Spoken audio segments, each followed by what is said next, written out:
Oh, hello, everybody out there in the cyber world. It's Julie.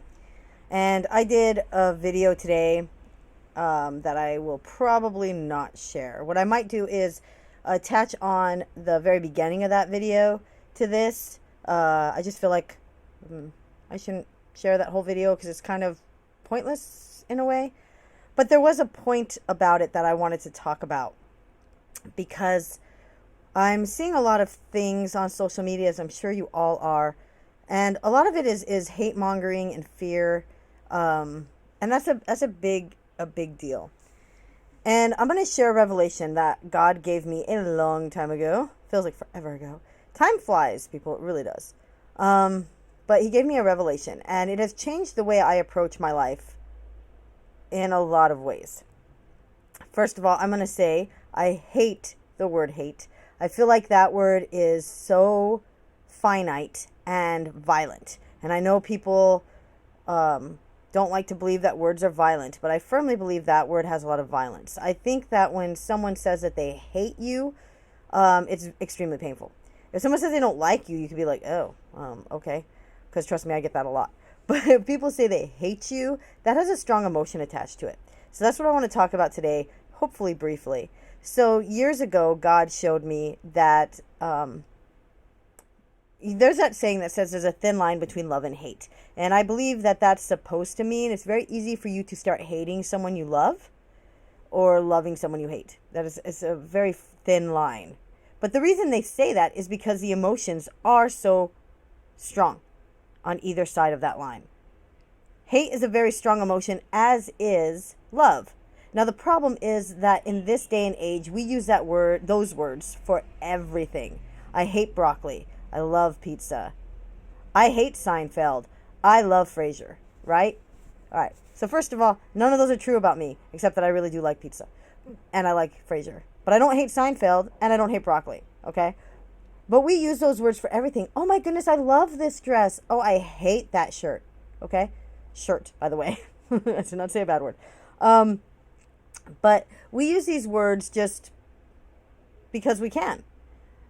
We feel like that makes them not as emotional. But the true feelings of those two words, the true feeling of hating, of actually vividly, actively hating something or someone, and actively, vividly, truly loving something or someone, the emotions are still there, even if we've removed them from the words with our everyday use of them. So we look at things like the fact that people are running around hating right now, right? Hating President Trump, hating China, okay? We're seeing this happen. So here's the thing that God showed me a few years ago, or I said many years ago. He showed me that I was emotionally linked to Satan because I hated Satan. And I know you're going to sit there and think to yourself, what are you trying to say? Exactly what I said. I had a hatred for Satan because he's the enemy. He hates me. He hates God. He hates everything godly. And he wants every single person dead, whether they belong to God or not. The greatest lie that the devil has perpetrated is making people think that if they're on his side, that he likes them. He doesn't. He hates your guts. Even if you're an active servant of the devil, whether through thorough and true satanic worship or just because you're anti-Christian, anti-God, and you're running ripshod over everything that is godly, moral, and holy. And even if you're just actively not a Christian, meaning you've rejected Christ. Because if you have, then, you're technically on that side of the line, yeah? So, he hates you, though, regardless of all of this. He hates you no matter what side of the line you're on. He hates you if you're pro-Satan or anti-Satan. He hates you if you're pro-Christ or anti-Christ. He hates you. It doesn't matter. The devil hates you. He's your enemy. The lies of Hollywood, the lies of our own selfish human pride, and the just mass stupidity that we face as human beings when we think we know things we actually do not know. Yeah, the devil hates you, okay? So your hatred of a person ties you to that person emotionally. That is why when something happens that involves said person, Your hatred rises up feelings within you that causes you to either go horribly angry and start ranting, maybe mistreating other people around you, maybe just going off on an insane rant about the person, or posting on social media all these passive aggressive or outright aggressive posts against people. Who has time for that?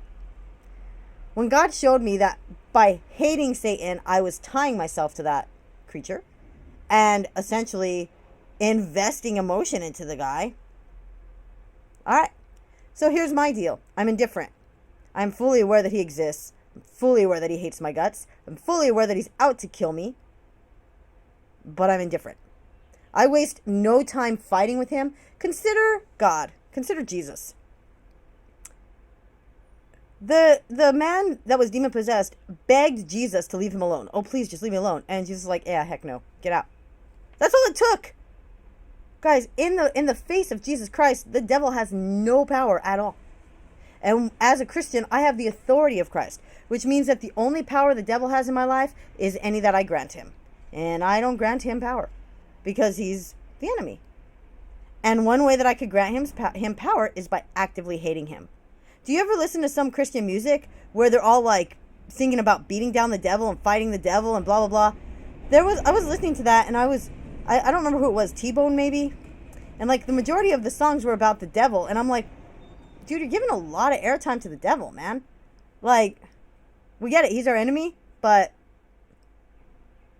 he's lost. He's already lost. The devil lost. Okay? Read the book of Revelation. There is no Armageddon, people. Like, people think there's this huge battle. Nope. If you read the book of Revelation, Jesus shows up with his army. The devil's amassed his army. And Jesus ties them up and throws them in the pit. It doesn't say anything about and a war waged for 3 whole days. Nothing.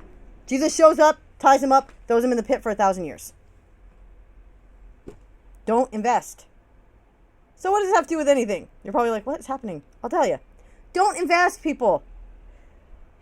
President Trump. People hate him. People love him. I'm indifferent to him. He does things that are stupid because he's human and he's selfish and he has moments where he does stupid things. And he does things that are smart and good for America. He's a man. President Obama, indifferent to him. He did things that were stupid and hateful and wrong because he's a man. Does stuff that was good for America because he's a man. Legitimately, people, I do not waste any energy or emotion hating politicians, celebrities. Do I get annoyed by them? Darn tootin'. But I don't see a post about Donald Trump's latest tweet and get all fired up and angry about it. I also don't get all fired up and happy about it. I'm indifferent. There is some freedom in being indifferent, people. We're facing the coronavirus right now. It's all over the world. Are members of the government mishandling this all over the world? You bet your sweet booty they are. Because we're human. Have things happened that should probably not have happened and probably could have been prevented? Yeah. That happens all the time. There is no surprise there, people. We are not perfect. We are a fallen creation. And we're doing the best we can. And a lot of them are. Some may willfully be doing things that are illegal and that will come out and things will be handled and stuff will be done. But to hate a whole country or to hate a specific person, it's not worth the energy. It's not worth the energy. Consider 9/11. How it rose up hatred for Muslims. But it wasn't Muslims. It was the Taliban. It was a group of radicalized people.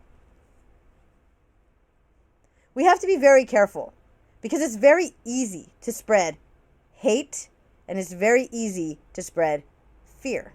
And right now, the temperature of this world is ripe for both.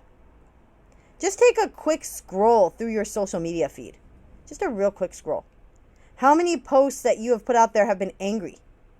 Angry diatribes against President Trump, against China, against your neighbor, against who knows, anybody. Just for a week. Go back through your social media feed. Go back and see what you've shared. Have you shared informative stuff? Have you shared positive stuff? Have you shared negative stuff? What have you shared? How many of your posts were full of pride and mockery? How many of your posts were full of jealousy? How many of your posts spread fear rather than eliminating it? Just take a candid look at your own page. That's all I'm asking. If your posts are helpful and hopeful, and some of them are vapid, because let's face it, sometimes we want to share something vapid. Just get our minds off of this thing. I'm not saying there's nothing wrong with that. Then that's fine. But if your posts are angry and confrontational and passive aggressive and outright aggressive, sharing anger and fear and judgment, well, the way that I work my Facebook feed is I share things that I believe in. My Facebook feed shows, or should show, that I'm a Christian and my views are conservative. That's what it should show. But it should do so in a way that is not attacking people, that is not losing my humanity and my compassion and my empathy. We may not agree on everything, but that's okay. I can still respect you as a person. I can still help you and be there for you and encourage you and love you, even if we don't agree. It's okay. It's okay to not agree. It's fine. Remember that the president only has 2 terms of 4 years each. Now, trust me when I say it may seem like a long time, but it really isn't. Now, there could be a lot of damage done. I'm not saying that we just turn a blind eye. But ranting on Facebook is not going to solve anything. Rioting in streets is not going to solve anything. Protesting and standing outside holding a sign is not going to change anything. If you want to change things, you need to take action. You need to take action through legislation, changing the laws, getting the word out there, but in a way that is actually worth listening to, not just a rant. Now I'm going to tell you right now, this video will probably get maybe 1 view or 2 views, and that's fine. I'm not concerned with people watching my videos or being popular. I just want people to know that there's an alternative to hating somebody or something. Consider, if you will, for a moment, when the pastor was extremely peeved that Starbucks was not going to say Merry Christmas and that they dared to create a cup at Christmas time that was just a red cup. And through that started a boycott Starbucks movement that Christians quickly rallied to. In my brain, that was stupid and a waste of time. And the first thing I did as a Christian was went out and bought myself a Starbucks red cup and posed with it in a selfie. Was that the best response? Probably not. But the point is, let's stop fighting battles that are frivolous. If a secular business doesn't want to say Merry Christmas, they don't have to. If they don't want Merry Christmas written on their cups or Happy Holidays or anything at all, it's inconsequential. It's not necessary. It's irrelevant. If we want to allow our Christian businesses to stand up for the right to be able to say Merry Christmas, put Merry Christmas on their cups and bags, Bible verses on some of their bags, because some of these Christian businesses do that, fast food places, then we need to allow the non-Christian places to do things that they want to do. Indifference. We shouldn't be indifferent toward the plight of humanity. We shouldn't be indifferent toward the coronavirus. We shouldn't be indifferent toward the needs of those around us. We shouldn't be indifferent when sin is infiltrating churches and running roughshod over the godly. We shouldn't be indifferent about injustice. We should be indifferent about people we're never going to meet in regards to letting them into our lives with that level of hatred that many show and have shown for past presidents, including Obama, President Bush, Clinton, and all of those. There is an insane amount of hatred. When I share political posts, I post the truth. And I'll tell you, this is my opinion. Blah, blah, blah, blah, blah. Just be careful. Another thing about my page, I don't allow negative or argumentative comments to remain on my posts. You have your own Facebook page. If you want to argue with me, you can post your own view on your page. I am not there to engage in a public debate unless I say in my post, let's debate this, which I never do. That may seem, oh my goodness, what a wimp. No.